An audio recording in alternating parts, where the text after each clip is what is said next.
cierto, Ricardo, ¿por qué no les das una cachetada así con guajolotera, con guante blanco y con datos duros? Porque sé que en este miércoles de reportaje especial quieres hablar de los ministros del poder, la justicia al servicio de las élites. Ay, cabrón, vas a dejar la víbora chillando, pero te escuchamos, maestro.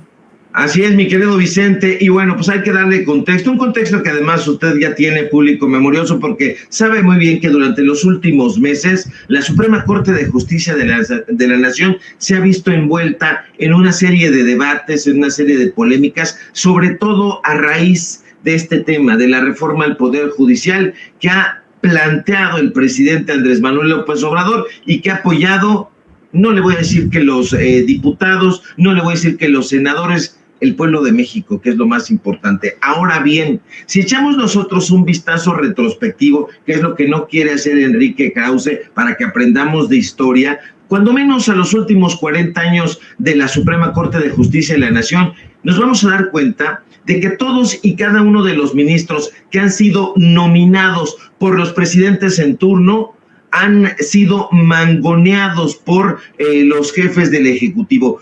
Todos los ministros que han ido a parar al máximo tribunal de este país son marionetas. Y es que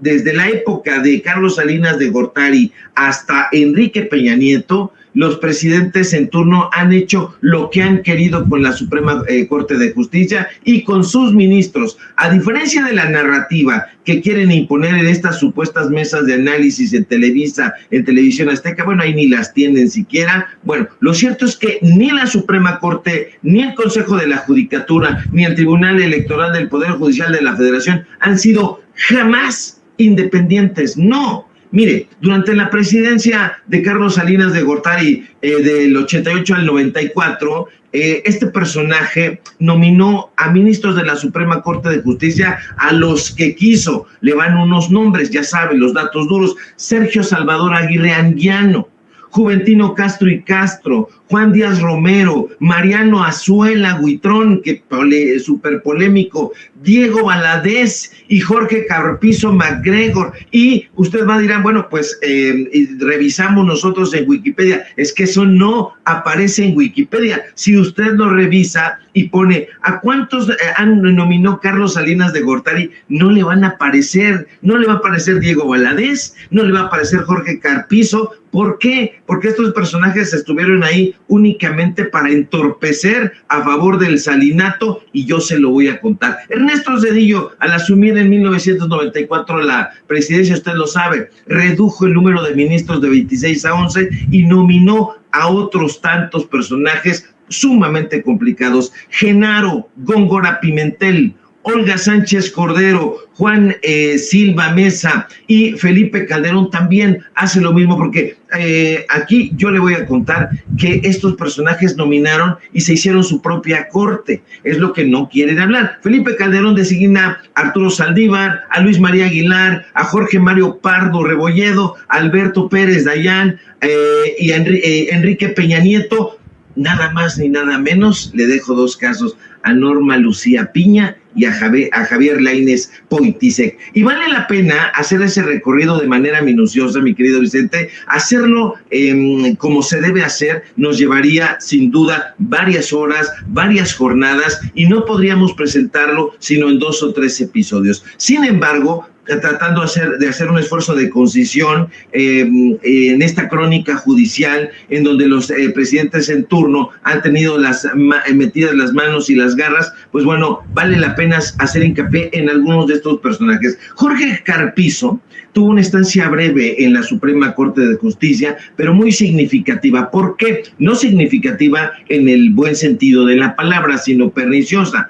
Este hombre de Carlos Salinas de Gortari estuvo en la Corte menos de un año, estuvo entre 89 y el 90, y por instrucciones de Carlos Salinas de Gortari, Carpizo, que en algún momento fue rector de la Universidad Nacional Autónoma de México, tenía la instrucción de ir a tirar línea al resto de los ministros que estaban en la Suprema Corte. Les habló de dientes para afuera, les dijo que había que estar lejos de los intereses políticos, pero Mientras tanto, él se abrazaba pecho con pecho, corazón con Carlos Salinas de Gortari y permitía que el presidente moviera los hilos a través de él, como las marionetas que se prestaron a hacer. Lo que pocos recuerdan es que Jorge Carpizo estaba colocando los andamios que servirían al próximo presidente priista, Ernesto Zedillo Ponce de León. Y es que como secretario de Gobernación en 1994, y eso no lo van a decir en Latinos,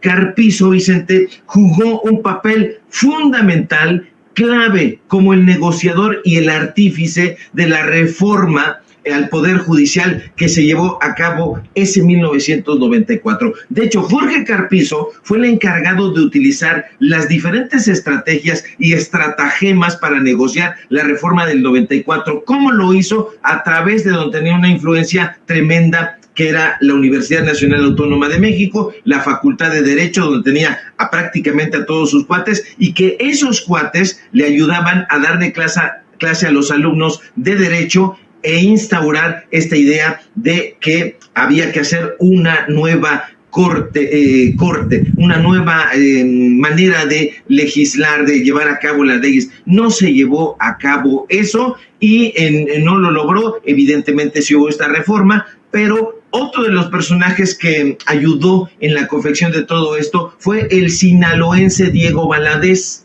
Usted lo ubicará, el presidente López Obrador ha sugerido su nombre por ahí en diferentes ocasiones. En la derecha lo tienen catalogado como un destacado abogado, como un destacado político. Sin embargo, durante la presidencia de Carlos Salinas de Gortari, Diego Valadez ocupó varios cargos importantes, incluyendo, además del de Procurador General de la República, el de ministro de la Suprema Corte de Justicia de la Nación, donde sirvió también muy brevemente. De hecho, su gestión como procurador estuvo sumamente marcada de manera perniciosa en el caso de la investigación del asesinato de Luis Donaldo Colosio, un caso que generó evidentemente críticas ¿sobre qué? Sobre la gestión de justicia en este país. Ahora, aquí lo importante, Vicente, es hacer notar que el objetivo más importante de Diego Valadez fue ayudarse a sí mismo. Ese fue su principal objetivo. ¿Por qué digo esto? Porque Diego Valadez fue un personaje que, aunque salinista, se colocó en las entrañas de la Suprema Corte, en las entrañas de la UNAM, y cuando es nombrado ministro de la Suprema Corte de Justicia, aunque su puesto fue efímero y poco significativo, sirvió para una cosa, para concederle una pensión millonaria de la cual actualmente goza y consolidar su influencia en el ámbito jurídico mexicano. Y los alumnos de la Universidad Nacional Autónoma de México nos afirman que él continúa dando línea sobre las bases del salinato. Tras la salida de Carlos Salinas de Gortari, Vicente, llega a la presidencia Ernesto Zedillo, quien en el 94, como le digo, de luego de 43 años de un sistema judicial que ellos en el sexenio de Zedillo se encargaron de calificar de añejo, de retrógrada, decide recortar de 26 a 11 los magistrados. Pero Zedillo no se iba a quedar sin su contrapeso, entre comillas, judicial. Así que, acto continuo, después de su reforma, el esposo de Nilda Patricia nomina a sus ministros para que integren su Suprema Corte y nomina al guanajuatense polémico José Vicente Anguianaco, quien llega a ser el presidente de la Suprema Corte de Justicia, el primer presidente, hay que decirlo, del Consejo de la Judicatura, porque el Consejo de la Judicatura, para quien no lo haya recordado, es obra de Ernesto Zedillo Ponce de León. Zedillo también nomina a otro personaje que todavía queda ahí en las mazmorras de la historia, Genaro Góngora Pimentel. También fue presidente de la Suprema Corte de Justicia y por consiguiente presidente machuchón del Consejo de la Judicatura. Estuvo entre el 99 y el 2000. Ahora, su gestión fue terrible, Vicente, terrible. Estuvo marcadísima por las controversias de corrupción, de desvío de fondos, incluso tráfico de influencias, Él mismo estuvo señalado en diferentes reportajes porque el personaje, llevando a cabo ciertas maniobras, tiene que ver con la detención de la madre de sus hijos, quien fue encarcelada por un año por algo que llamaron fraude genérico. Entonces, esta encarcelación de la madre de los hijos de Góngora Pimentel a la señora Ana María Orozco genera pues una reacción terrible en contra de la Suprema Corte y evidentemente muchos ven y deben continuar viendo en este tipo de personajes un ejemplo cabal del abuso del poder, de la corrupción del sistema judicial y bueno, Ernesto Zedillo no para ahí. Zedillo también nomina a Guillermo Ortiz Mayagoitia, este personaje que fue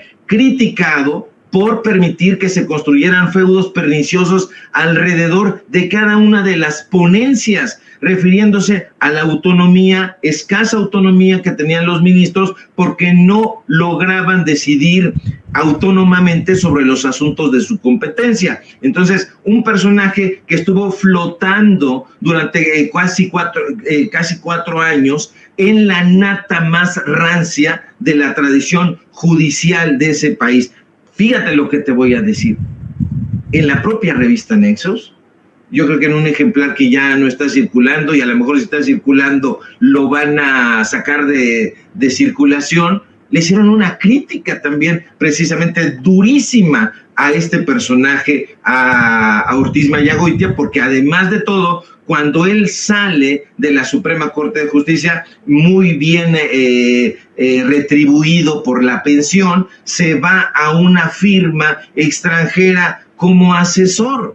Y así, Vicente, yo tengo una lista larga, luenga, están los ministros de Vicente Fox. Voy a hacer, para no extenderme muchísimo, le pongo un caso, a lo mejor el más emblemático, José Ramón Cosío. José Ramón Cosío, que fue colocado ahí por Vicente Fox en la Suprema Corte de Justicia. Él actualmente es un investigador honorario en la Universidad Nacional Autónoma de México, sí, ahí donde Diego Valadez y todos sus cuates del Instituto de Investigaciones Jurídicas. Bueno, Cosío, por ejemplo, Vicente, votó en contra de responsabilizar a personajes y autoridades dentro del gobierno de Felipe Calderón por violaciones de derechos humanos en el caso de la guardería ABC. Ve, por eso le digo que todo está concatenado, que todo está de la mano, porque la guardería ABC, el Instituto Mexicano del Seguro Social, Germán Martínez Cázares, la oficial mayor que trabajaba en el IMSS, todo está ahí. Cosío también, en el caso Florence Casá, propuso un amparo que evitaba la nulidad general de la sentencia. ¿Con qué fin?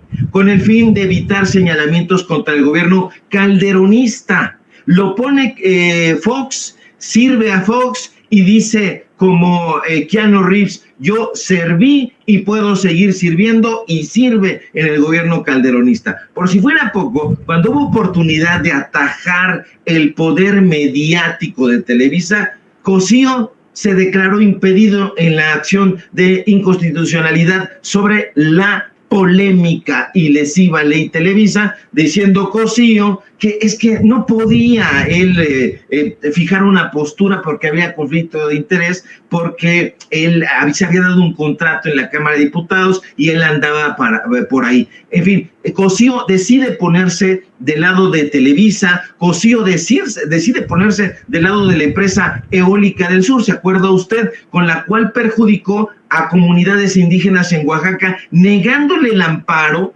a 1,116 pobladores que buscaban ampararse y proteger sus derechos. Cosío dijo no. Finalmente, Vicente, en el caso Atenco, Cosío se niega a responsabilizar a altos funcionarios por violaciones de derechos humanos, lo que lleva a condenas internacionales, no contra la Corte, no contra Cosío, sino señalamientos internacionales contra México. Han arrastrado el nombre de este país, han arrastrado a los mexicanos y a las mexicanas en esta defensa terrible y corrupta del Poder Judicial. Pero te digo, mi querido Vicente, yo aquí le paro un ratito, ¿Por qué? Pues porque esto da para el análisis, da para que la gente reflexione. No es solamente entonces hoy con Norma Piña, no, viene de mucho tiempo atrás. Ve usted estas imágenes que está poniendo mi querido don David, donde ellos dicen que son independientes al poder, que lo fueron y que hoy como no se están adhiriendo, pues nada, son apenas unas postales. Vean el abrazote ahí de Carpizo a Carlos Salinas de Gortari, vean nada más, Cedillo, Chayo Robles, no hombre, personajes de la peor manufactura, mi querido Vicente. Vaya.